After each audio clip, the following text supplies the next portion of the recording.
hello and welcome to Create Talks.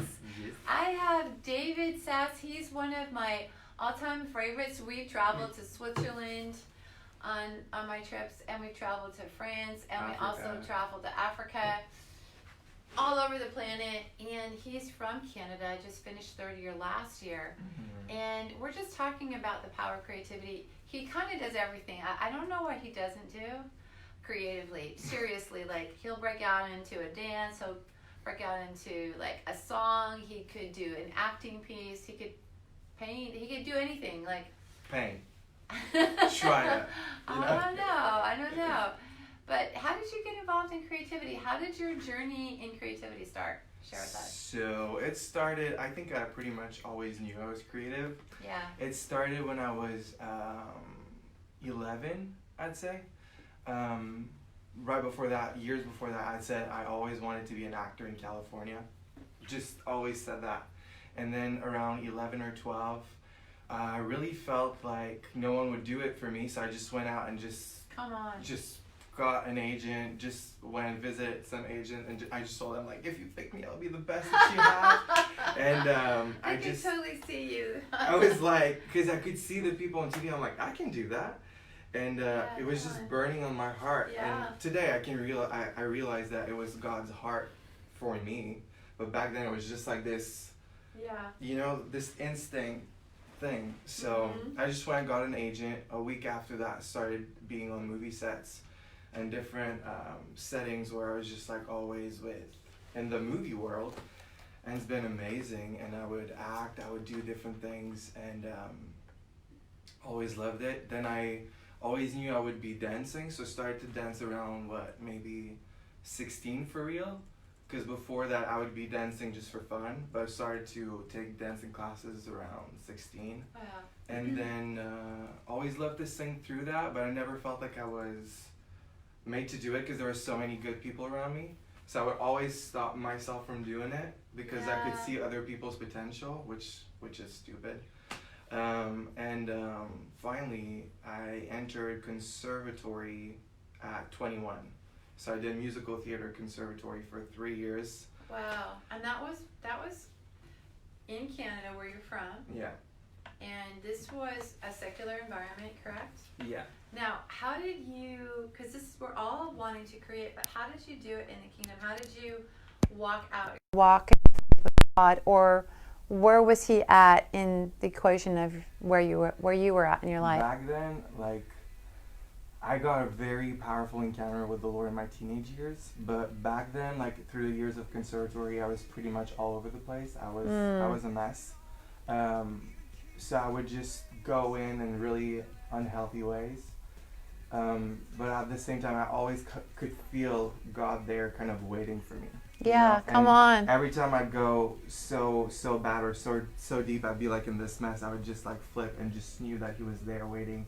But I was like, what's going on? How should I do all of this? And finally, after my conservatory, I was a little bit burned because they're really hard on you during those years. It's really true. If you've gone to any kind of conservatory or worked hard in any kind of creative craft, it's pedal to the metal, and sometimes it actually erases your passion and your joy in doing it because there's so much competition and so much power. By the way, Carolyn Pedoc says hi from Paris. Hello, Carolyn. We're so glad you're here. Welcome. Julie from Oregon, Joan from, not Joan of Arc, but Joan from Northern California says hi too. So we're so glad you're all joining us. This is live. If you have any questions for David, please do so. But so how did you finally come to grips with your Christianity?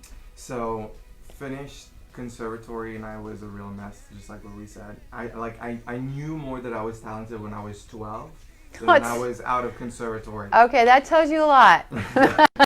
Out of conservatory, I was like, am I actually meant to do this? Because it would just be this world. But then after the Lord, come on, in all of his grace and love, just drew me back in.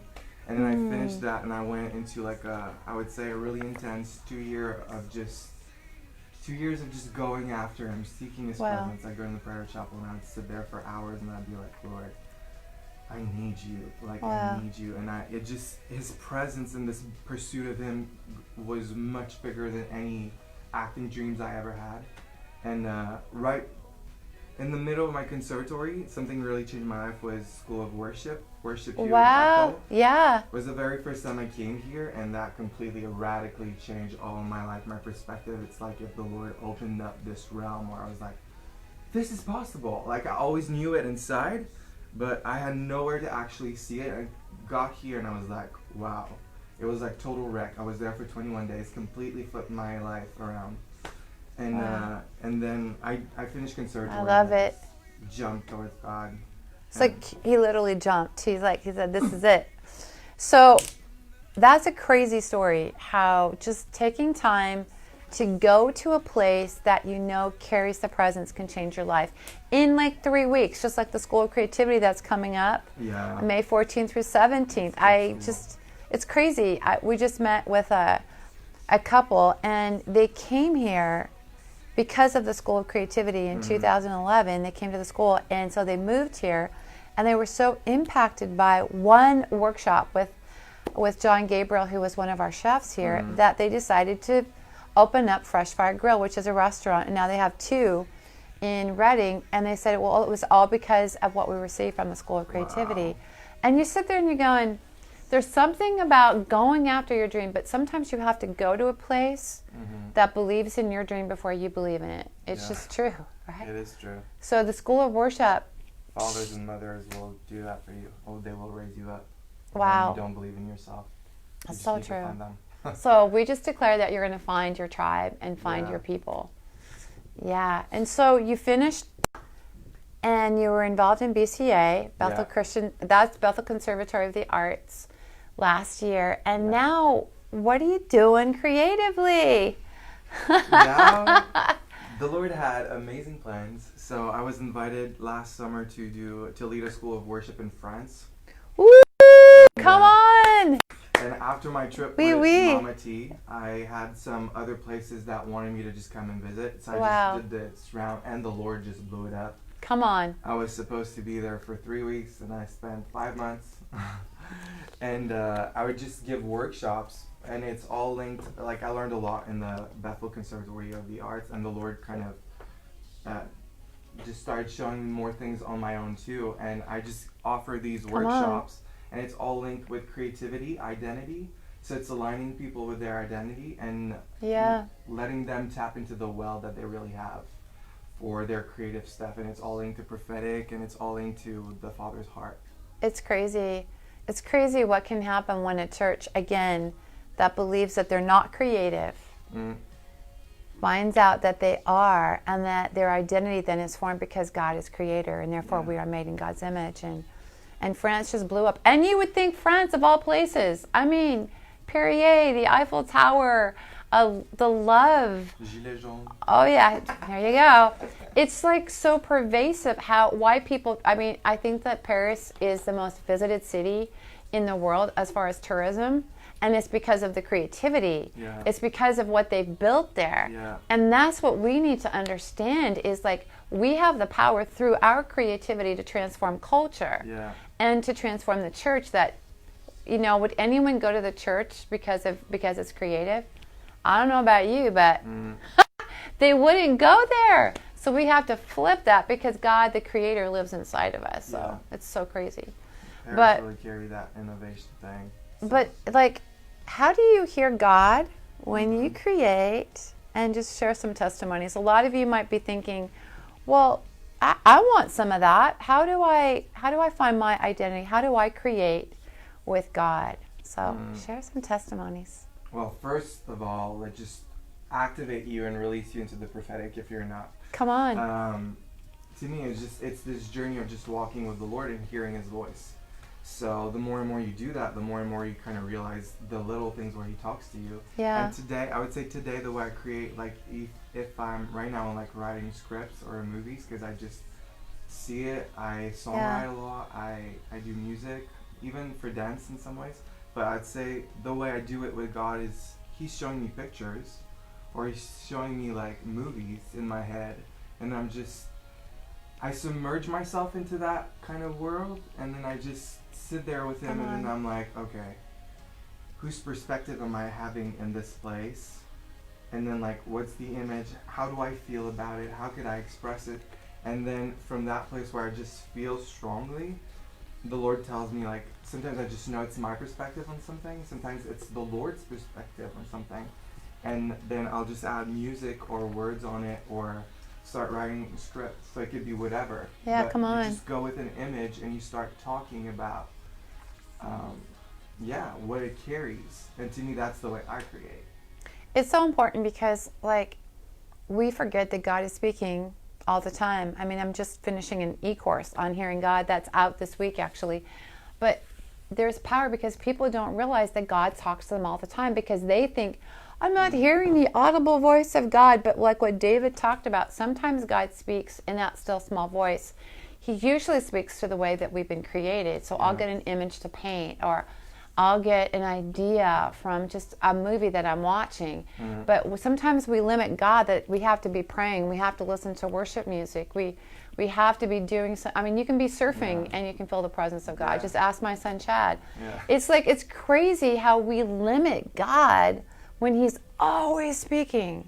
And so we want to take off the limitations that you have today, that God only speaks because I'm holy, because I'm perfect. No, God chooses to have a relationship with you because you're a child. And you're his child, and he wants to speak to you. Like every single parent wants to speak to their child, even when they're not listening. Let's laugh at that. So Julie Nowaki, she School of Creativity changed her life in 2016. She opened up an Elrod Center, a creative arts and therapy center for kids. All this happened after what she received at the School of Creativity. Julie, you know what? Please message me, because we want to get your testimony. We'd love to have you even share at the School of Creativity coming up as well. That is so incredible. It's amazing what can happen when we go to a place that's carrying the presence of God and it's releasing people's dreams. It's crazy. May you all come to the School of Creativity this year. The doors are open. Come. I know, totally. It's up online now. But David, I love it because a lot of us out there, and myself included, we have a lot of different creative gifts and talents and desires. Like, not just one. Yeah. But just share, how do you pursue the multiple creative gifts that you have? Like, how do you operate? How do you, like, which one do you go after? Share for the people that are creative in many different ways what to do. That's a good one. One of the things that I really loved, I think it was Chris Zolliton who spoke about that. He said, like, sometimes when you just have a bunch of things, you have like many gifts. Let's just look at David's life. He had so many things, so many careers in only one life. And the thing is that all of them was him. Yeah. So it's not just one thing. I mean, he needed to be a shepherd, a warrior. He needed to be a king. He needed to be a worshiper. Yeah. So all those things were just lining up with who he truly was. Yeah. And Chris Valton was explaining that some of the time to maximize your thing is to actually look at everything. Because I used to get so overwhelmed. I just look at everything and I'd be like, I want to do everything. But I didn't know where to start. And the thing is that now I just feel the seasons and the right time of just like, okay, Lord, right now you're on me writing. Yeah. And writing song and just sitting at the piano and like playing for an hour and just like releasing all of my heart towards them. Yeah. And then there's just like a bunch of things that comes out. And sometimes I'll just be, this is my season right now. Like, it feels so strong on me. So you just look at those things and you just, instead of looking at them like that, you kind of put them one behind the other. So you can actually just focus on the very first thing that is on the forefront of what you see. And then you just focus on that. And then when you feel like it's done, put it to the side. And then the next thing is there. Because if not, I feel like we get spread thin. And like we really want to do the thing. And the thing is that we're called to do it all. But that's the way I found. Such a great point. To kind of maximize. And that was from Chris Valentin. So thank you, Chris. Chris is awesome. He's one of our associate pastors here at Bethel. It's crazy. You know, I think that the thing that is so important that I believe about those that have multiple gifts like you. The most important thing is to realize is that God has always given us gifts for a reason. Mm-hmm. And we think it's about timing. It's not about timing. Let's get that out of our head. It's because he enjoys playing with his kids in so many different ways. And I mean, I just picked up doing poetry, which I did when I was in high school. And I had so much success by, awards, but I didn't see that it really was time for it to be birthed in a sense. And I would do it when I would do my art, but it's funny how now I'm getting so much revelation about who God is, and it's a cathartic experience that I have, that it's just because he loves me. Yeah. I mean, it doesn't have to be because I have to have this gift because I have to know exactly what to do. Maybe you're given this gift because God enjoys you having this gift. Yeah. And then from that will come success. And so I really think that's a great word, David. Find out what's first.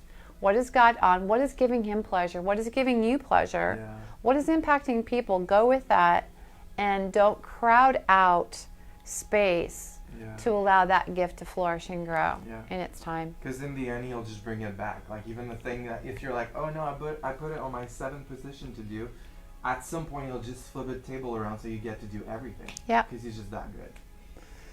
Yeah. Now comes the fun part. You know me, I like to have fun. So we're going to practice some words of knowledge and just sing or go after. I mean, I don't know what David's going to do. Like I told you, he's multiply talented. But just creatively, if you have any words of knowledge or if you feel anything prophetically or for healing. Okay, I'll go for it. Just go for it. Jesus. Mm-hmm. Okay. Okay. Wow. They're gonna respond? They can, yeah. If I just jump? If you feel like David is speaking to you, please text us, let us know. Go for it. I feel like it's for someone born in October. So if you're born in October, begin to let us know. It's me. Go ahead. October with a 5. I saw this orange truck, and I feel like there's something about doing family right. It feels like there's just this thing of bringing people, a lot of things, a lot of people, family. I really see a family setting with a lot of creativity, even a piano in the truck, and all the families kind of creating together, things like that, and from going from point A to point B. I just feel like there's something about creativity in families. To that person born October maybe 5th, 15th, or 25th, I don't know.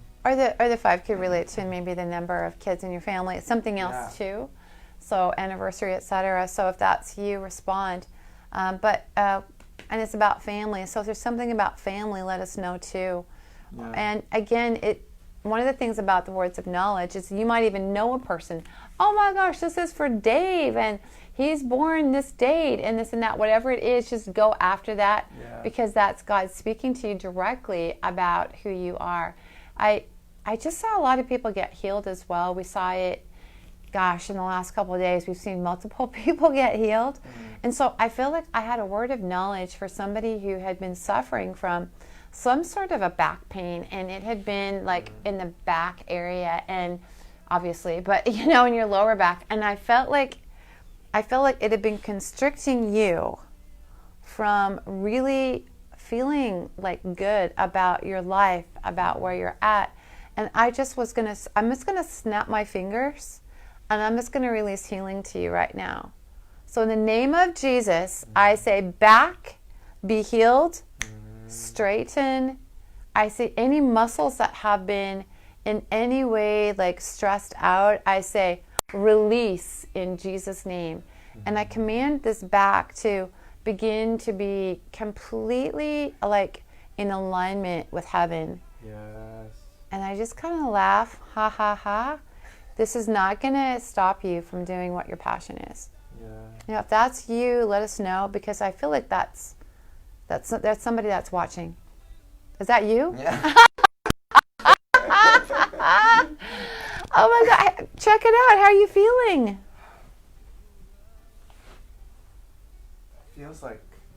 It feels a little bit looser. Come on. It's still a little bit stiff, but okay, well, looser. we just say 100%. You know, we know that if God started something, He wants to finish it.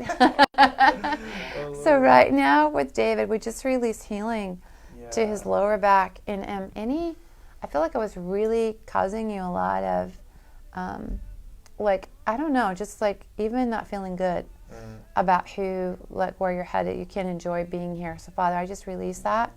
I break that off, and I ask God that any assignment from the enemy would be canceled. Yes. And that he would start to feel 100% better. And I just put the loose massage oil of heaven upon you. Yes. Yeah. Check it out one more time. Yeah, it feels looser. It feels like it just... Come on. It chills. Good. Well, I feel good. Woo!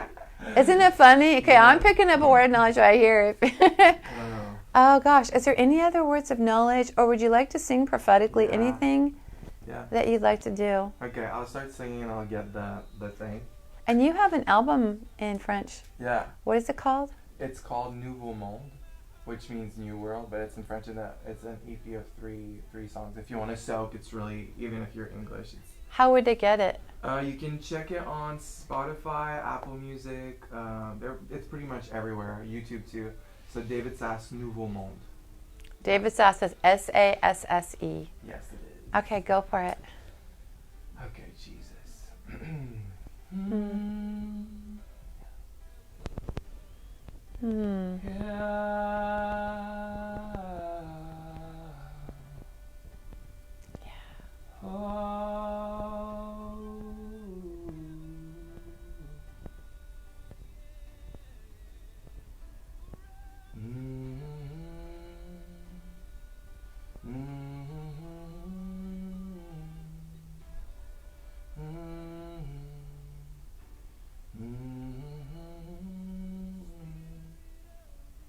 Come and dance with me, my love.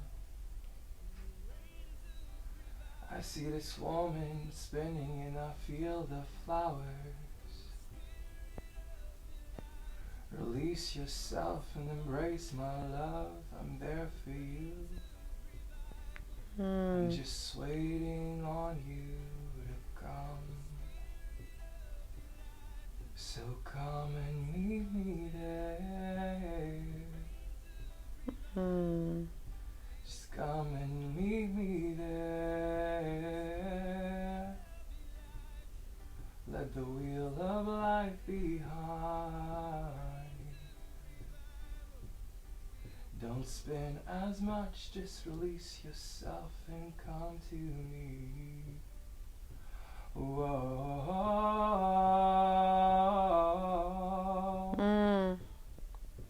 Whoa.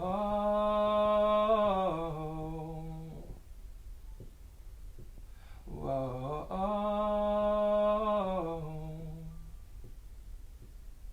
Here, release yourself. I just wanna love you. Yeah. Wow. I just see this. I saw this woman. I think like you're maybe in your 40s, and like I just saw you. Like there's just like life is spinning right now. It feels like there's just so much to do, and I just see you like in this kind of spin, and it's actually taking that time to go up the mountain and meet God. Just like Moses did. Just like let yourself come out of it and just be like with him for a moment. And I feel like all of your world is going to be realigned in that moment where you're going to see clear in his eyes. It's just going to be, you just need to see Jesus' eyes.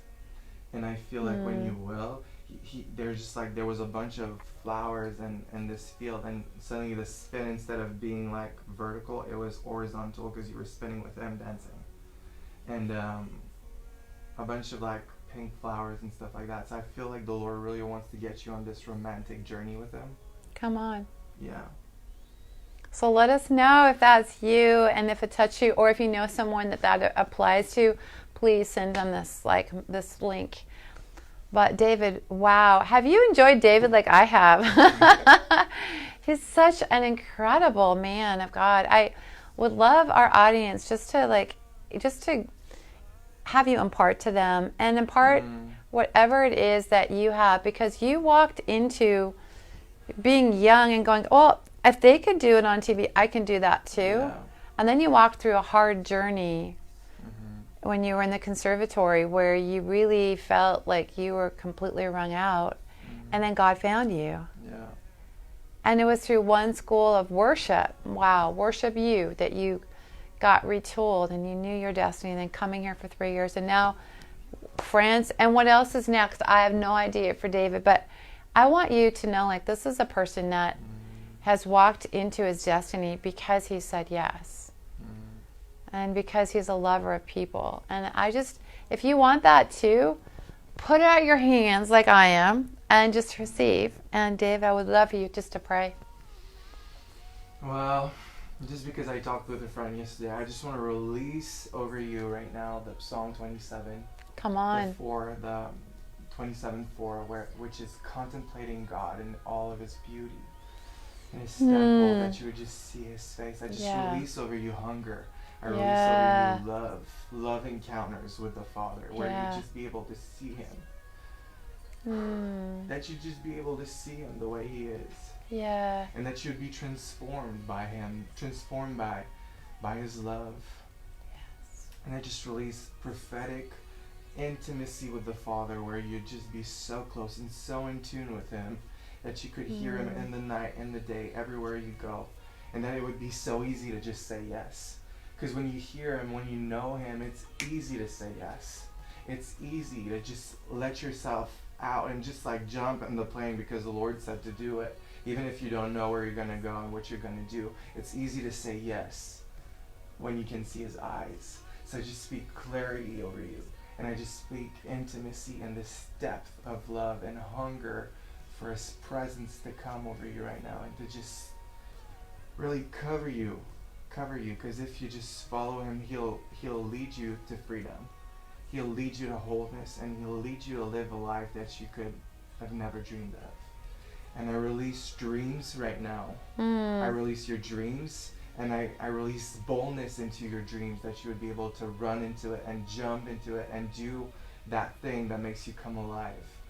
Yeah, I feel like everything that is creating numbness, I just release this this awareness right now of numbness. That everything that puts your heart to be in a numb place, that the Lord would gently just come and reveal it to your heart. That it wouldn't be a pressure thing or I need to get rid of it, but it would simply be, Father, just take all the numbness out. Like, let me come fully alive in my work, in my family, in everything that I do, that everything would be worship unto you. Yeah. I just bless you with hunger and His love and a bunch of encounters. In Jesus' name. Wow, I think you covered everything. That was incredible. I feel energized. If you don't feel energized, I don't know. You need to take another David encounter time, because that was incredible. David, thank you so much for joining. It's an honor to see what God's doing. And remember that you're born to create, and that there's things for you to discover. So take a leap of faith like David did and find out what He has for you and create. See you next week. Bye. Bye.